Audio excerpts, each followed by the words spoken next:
Israeli Prime Minister Naftali Bennett gave security agencies full freedom Friday to curb a surge in violence, after a Palestinian gunman killed 3 men in a popular nightlife district. "There are not and will not be limits for this war," Bennett said, speaking hours after Thursday night's attack in the coastal city of Tel Aviv. "We are granting full freedom of action to the army, the Shin Bet, the domestic security agency, and all security forces in order to defeat the terror," he said. The Palestinian Islamist movement Hamas, which controls the Gaza Strip, and the Islamic Jihad group praised the attack, drawing criticism from the UN but did not claim responsibility. After an all-night manhunt, Israeli police said they shot dead a Palestinian gunman who had opened fire on a street of crowded bars and restaurants, killing 3 people and wounding more than a dozen others. Some 1,000 heavily armed police and army troops had fanned out across Tel Aviv to track the assailant, as residents cowered in restaurant kitchens or their homes. Defense Minister Benny Gantz said officers had made around 200 arrests, adding, "If necessary there will be thousands." Israeli childhood friends Tomer Morad and Eitam Majini, both 27, were killed late Thursday. On Friday, Barak Lufan died of his injuries, Tel Aviv's Ichilov hospital said. Majini was due to celebrate his engagement Friday, his fiancée's mother, Leah Arad, told public television.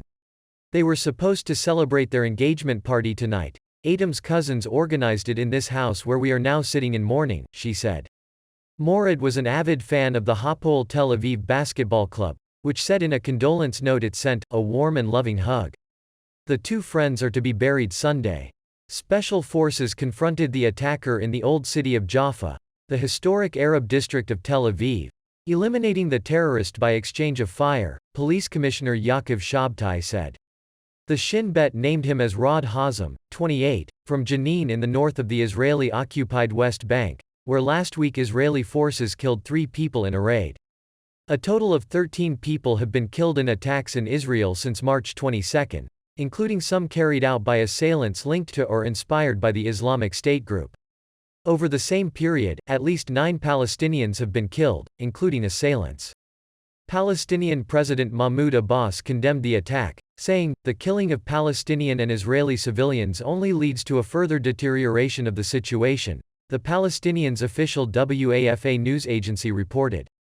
U.S. Secretary of State Antony Blinken said Washington stood with Israel in the face of senseless terrorism and violence. Fathi Hazem, the attacker's father, struck a defiant tone as he spoke to hundreds of well-wishers at the family home in Jenin, saying the Palestinians' people were looking for freedom and independence.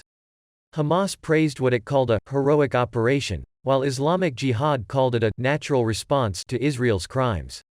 Lebanon's Iran-backed Hezbollah lauded a victorious attack. The UN envoy for Middle East peace, Tor Wennesland, denounced a heinous attack and slammed Hamas in a tweet.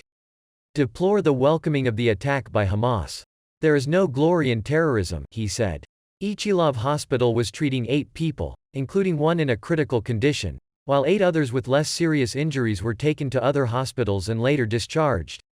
On Friday, mourners lit candles and left flowers outside the bar where the attack took place, as residents recounted the fear they felt. "People on the street ran about shouting, 'There is a terrorist!' So we rushed inside a restaurant and people tripped as they panicked," said Dror Yeheshkel, 39, who was having a drink with a friend when the shooting started. Noah Roberts, 21, who works at a bar across the street from the attack, said she heard dozens of bullets as terrified customers and staff raced to shelter and hid for 2 hours. "It was so scary, it was like a nightmare," Roberts said. The attack came on the eve of the first Friday prayers of the Muslim fasting month of Ramadan, as Israeli security forces were on alert. The prayers passed off peacefully at Al-Aqsa Mosque in Israeli-annexed East Jerusalem, Islam's 3rd holiest site. Police said 55,000 Palestinians took part, while several Palestinians said they were turned back by Israeli security forces at the Kalandia checkpoint outside Jerusalem.